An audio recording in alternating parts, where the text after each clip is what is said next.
This channel is for educational purposes, and it reflects 20 years of my experience as a holistic wellness practitioner. It is not medical advice. Please work with your own healthcare provider for the diagnosis and treatment of any condition. I want to start today with a question that I hear in some form from almost every woman I work with. She's done everything right. She eats well, genuinely well, not just well on paper. She exercises. She manages her stress as best she can, and yet her hormones feel off. Her PMS is getting worse, not better. She's gaining weight in places she never used to, even though nothing has changed. She's in her late 30s and starting to feel perimenopausal symptoms a decade before she expected them. She goes to her doctor. Her hormone levels are tested. Sometimes things look normal on paper. Sometimes estrogen is slightly elevated. Either way, the conversation usually ends with a prescription or a shrug or both. What nobody has told her, and what I want to tell her today, is that part of the answer may be living in her gut. Last week, we talked about how your hormones affect your gut, how progesterone slows digestion in the second half of your cycle, and how prostaglandins explain the bowel changes that come with menstruation. If you haven't seen that video yet, it's worth watching first. The link is in the description. Today we're going in the other direction.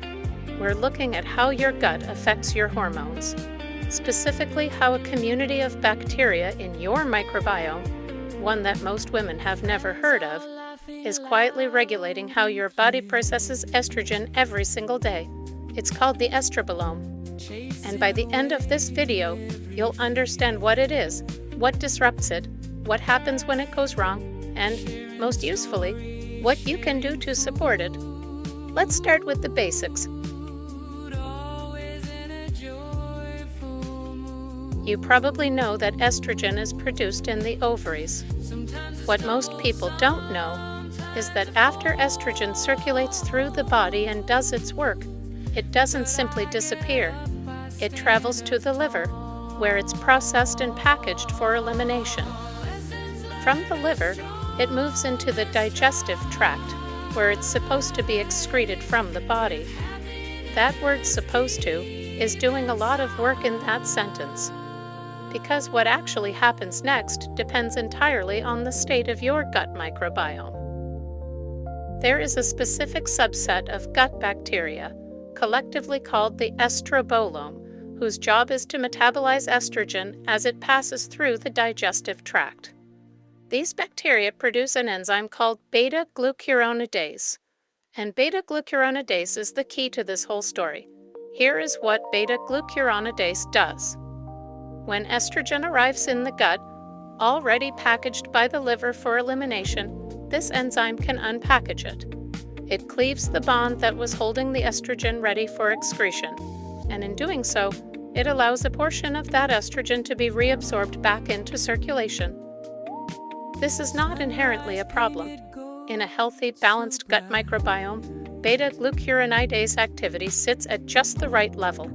It allows the body to recirculate a modest, appropriate amount of estrogen, which is useful because the body doesn't want to eliminate every last molecule. Some reabsorption is normal and necessary. The problem begins when the gut microbiome is out of balance. When the microbiome is disrupted, a state we call dysbiosis, beta-glucuronidase activity can shift dramatically in either direction, and the consequences of both are significant.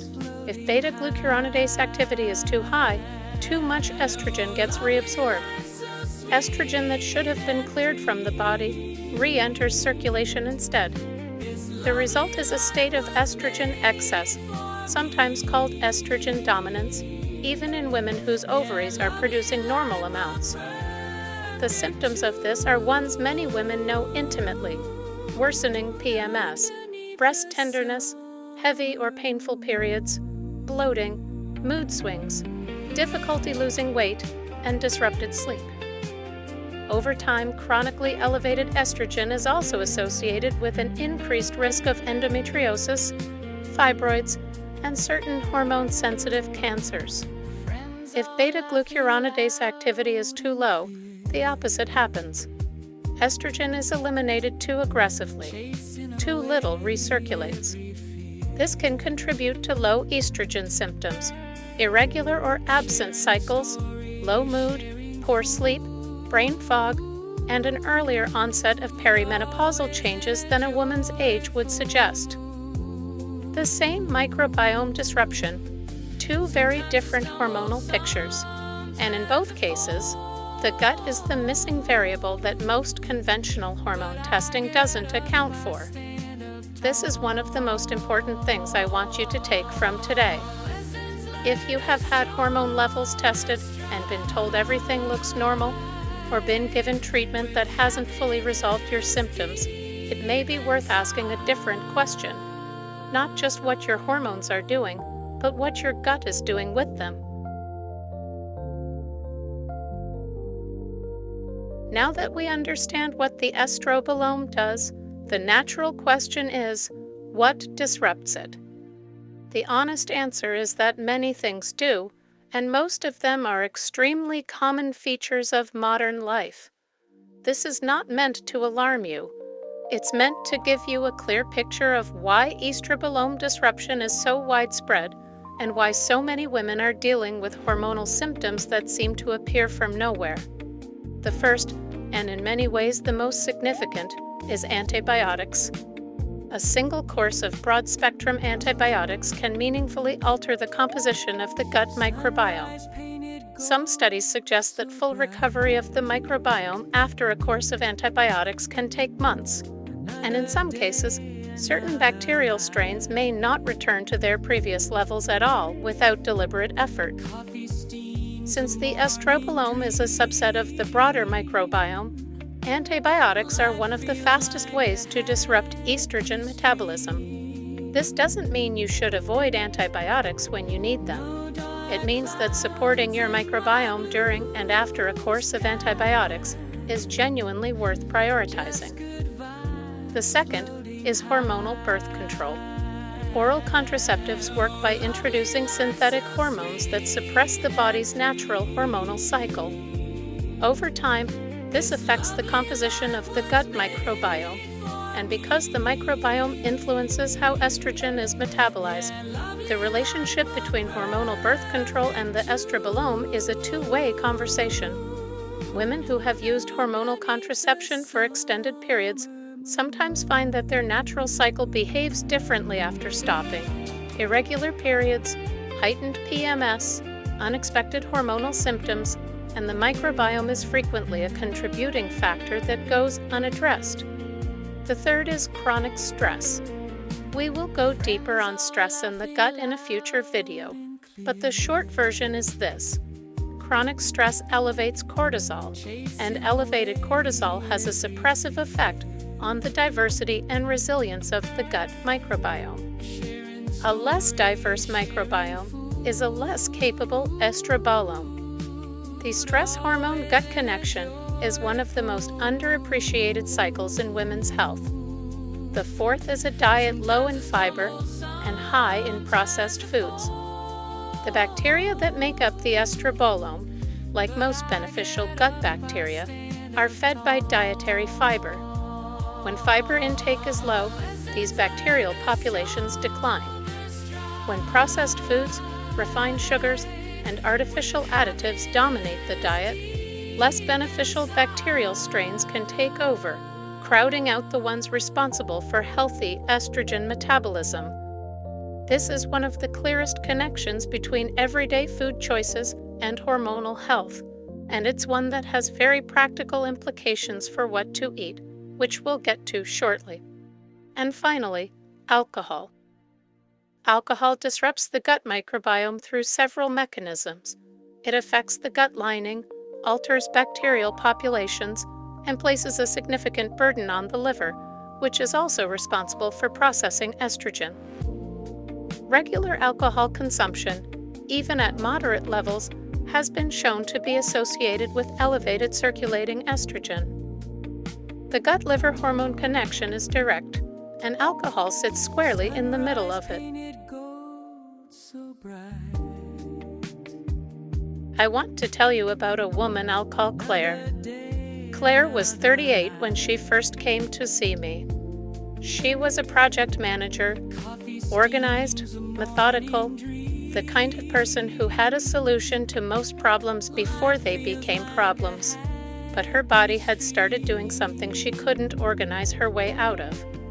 For the previous 2 years, her PMS had been escalating, not just uncomfortable, genuinely disruptive. The week before her period, she was so bloated she'd stopped wearing certain clothes. Her mood shifted so significantly in the luteal phase that she'd started warning her colleagues. She was gaining weight steadily, despite eating carefully and exercising regularly. And in the last 6 months, she'd started experiencing night sweats at 38. She'd had her hormones tested. Her estrogen was elevated. Her doctor had suggested a low-dose hormonal intervention. Claire wasn't opposed to it, but something in her wanted to understand why her estrogen was high before deciding how to address it. When we sat down and went through her history carefully, a picture emerged.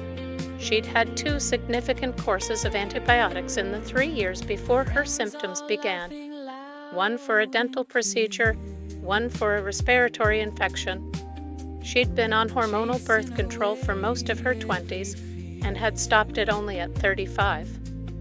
Her diet was generally healthy but genuinely low in fiber. She ate relatively little in the way of vegetables, legumes, or whole grains, relying more on lean proteins and what she thought of as clean foods. And she'd been under sustained work pressure for the better part of 2 years. Every one of those factors is an estrobolome disruptor. We didn't do anything dramatic. We didn't overhaul her life. We focused on rebuilding her microbiome through diet, specifically by adding fiber-rich and fermented foods consistently, which I'll explain in detail shortly. We added a targeted probiotic. We looked at her stress, not as a lifestyle suggestion, but as a genuine clinical lever, and we gave it time, because the microbiome doesn't rebuild overnight. By her 4th month, her PMS had softened noticeably. By her 6th, the night sweats had largely resolved. Her weight began to stabilize. She didn't feel like a different person. She felt like herself again, which, she told me, was the point. Her estrogen hadn't been a mystery. Her gut had just needed the support to metabolize it properly. Here is the thing that I find most frustrating about how women's hormonal health is typically addressed. When a woman presents with estrogen-related symptoms, heavy periods, worsening PMS, unexplained weight changes, early perimenopausal signs, the conversation almost always focuses on the hormones themselves. Test the hormones, adjust the hormones, supplement the hormones, and sometimes that is exactly the right approach. But the gut is almost never part of the conversation. And for a significant number of women, the gut is where the story actually begins. The second thing people get wrong is assuming that estrobolome disruption is something that only matters for women with obvious hormonal conditions. It isn't. Subclinical estrobolome disruption, where things are off enough to cause symptoms but not off enough to show clearly on standard hormone panels, is remarkably common. It doesn't always produce dramatic results on a blood test. It produces a woman who feels worse than she should, can't quite pinpoint why, and is told her levels are within normal range. Normal range is a wide territory. Thriving within it requires a functioning estrobolome. The third misconception is that this is irreversible, or that it requires extensive medical intervention to address. For many women, meaningful improvement in estrobolome function and the hormonal symptoms connected to it is achievable through consistent targeted dietary changes. Not a protocol, not a cleanse. Consistent, daily choices that feed the right bacteria and support the liver's ability to process estrogen, which is exactly what we're going to look at now. I want to give you a practical framework here, not a rigid meal plan. Those rarely last. A set of clear priorities that, applied consistently, make a real difference to estrobolome health and, by extension, to hormonal balance. The first and most important priority is fiber, specifically a high and diverse fiber intake. The bacteria that make up a healthy estrobolome are fiber-fed organisms. Without adequate fiber, they decline. The current recommendation for women is 25 grams of fiber per day, and research suggests that most women fall considerably short of that. But beyond quantity, diversity matters. Different bacterial strains are fed by different types of fiber, so eating a wide range of plant foods is more valuable than eating a large amount of any single one. The practical target that I use, and that the gut health research consistently supports, is 30 different plant foods per week. That sounds like a lot until you start counting. Herbs count, spices count.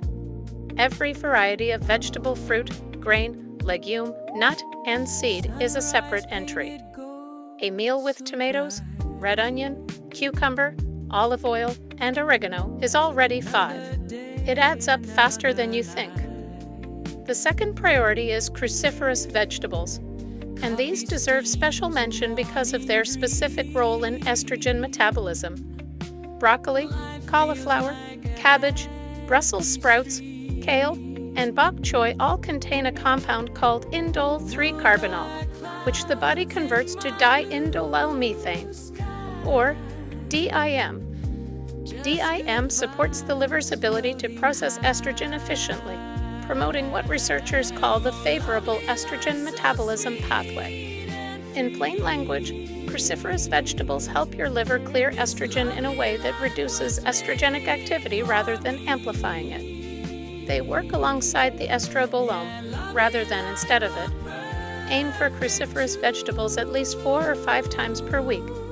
They don't need to be the centerpiece of a meal. A handful of kale in a smoothie, a side of roasted broccoli, a cup of shredded cabbage in a salad. Consistent and present, not heroic. The third priority is fermented foods, daily, not occasionally. Fermented foods, yogurt with live cultures, kefir, sauerkraut, kimchi, miso, kombucha, introduce live beneficial bacteria directly into the gut. They support microbiome diversity and resilience in a way that fiber alone cannot. Research published in Cell in 2021 found that a diet high in fermented foods increased microbiome diversity more significantly than a high-fiber diet alone, and that the two together were more powerful than either in isolation. 1 serving of a fermented food every day. Not a therapeutic dose, not a supplement, just a consistent daily presence.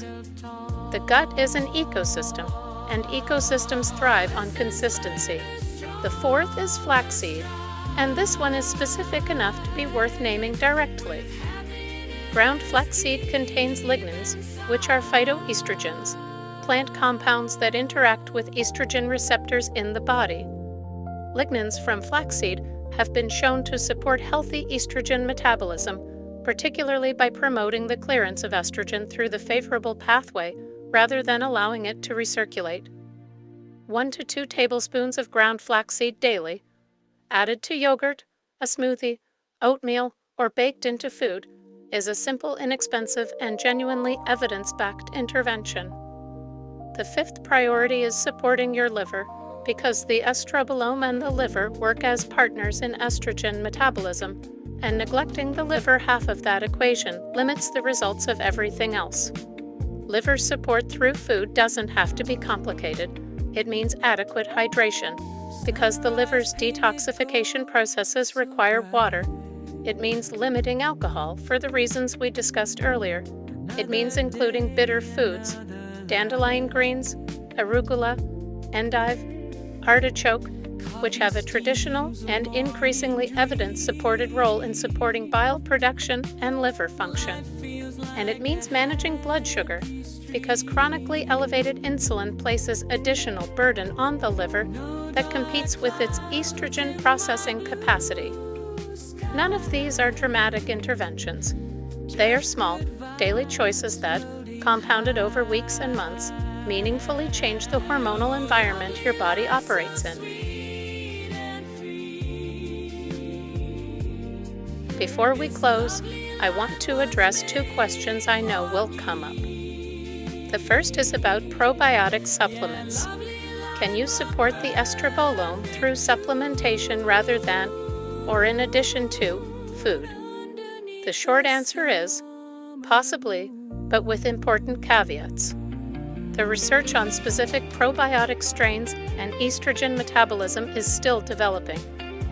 There is promising work around lactobacillus and bifidobacterium strains and their role in reducing beta-glucuronidase activity, but the science is not yet at a point where I can point to a single product and tell you it will reliably restore your estrobolome. What I can say is that a broad-spectrum probiotic, taken consistently alongside a fiber-rich diet and fermented foods, supports the general microbiome diversity that the estrobolome needs to function well. If you're considering a probiotic specifically for hormonal support, I'd recommend working with a practitioner who can help you select a strain and dose appropriate for your particular picture, rather than navigating the supplement aisle alone. I cover what to look for in a probiotic in much more detail in a separate video, and in Chapter 7 of the Women's Gut Health Bible. The second question is about testing. Can you test your estrobolome? You cannot test the estrobolome directly in the way you'd test hormone levels with a blood draw. What you can do is use comprehensive gut microbiome testing, stool analysis, to get a picture of your overall microbiome composition and, in some panels, your beta-glucuronidase activity specifically. Some functional medicine practitioners include this as part of a broader hormonal workup. It is not a mainstream test, and it is not necessary for most women to pursue it. But if you are working with a practitioner on significant hormonal symptoms that haven't responded to conventional approaches, it's a conversation worth having. Your gut and your hormones are not two separate systems that occasionally interact. They are one continuous conversation, and the estrobolome is one of the most important parts of that conversation that most of us were never taught about. If your hormonal symptoms have felt confusing or persistent, or just slightly out of reach of the solutions you've tried, this is worth paying attention to. Not as a replacement for the care you're already receiving, as an additional lens, a part of the picture that may have been missing. Your next step, if you want to take just one thing from today, is this. Add one fermented food and one serving of cruciferous vegetables to your daily eating, not as a protocol, just as a consistent presence. Give it 4 to 6 weeks. Notice what shifts. The gut responds. It just needs the right conditions to do it. If you want to go deeper into the specific strains, the testing options, and how estrobolome health connects to perimenopause, Chapter 5 of the Women's Gut Health Bible covers all of it. The link is below. Next week, we're moving into perimenopause, specifically what happens to the gut microbiome as estrogen begins to decline in your 40s, and why so many women in that transition find that their digestion changes in ways nobody warned them about. It's one of the most asked about topics I receive, and it deserves a full conversation. I'll see you there.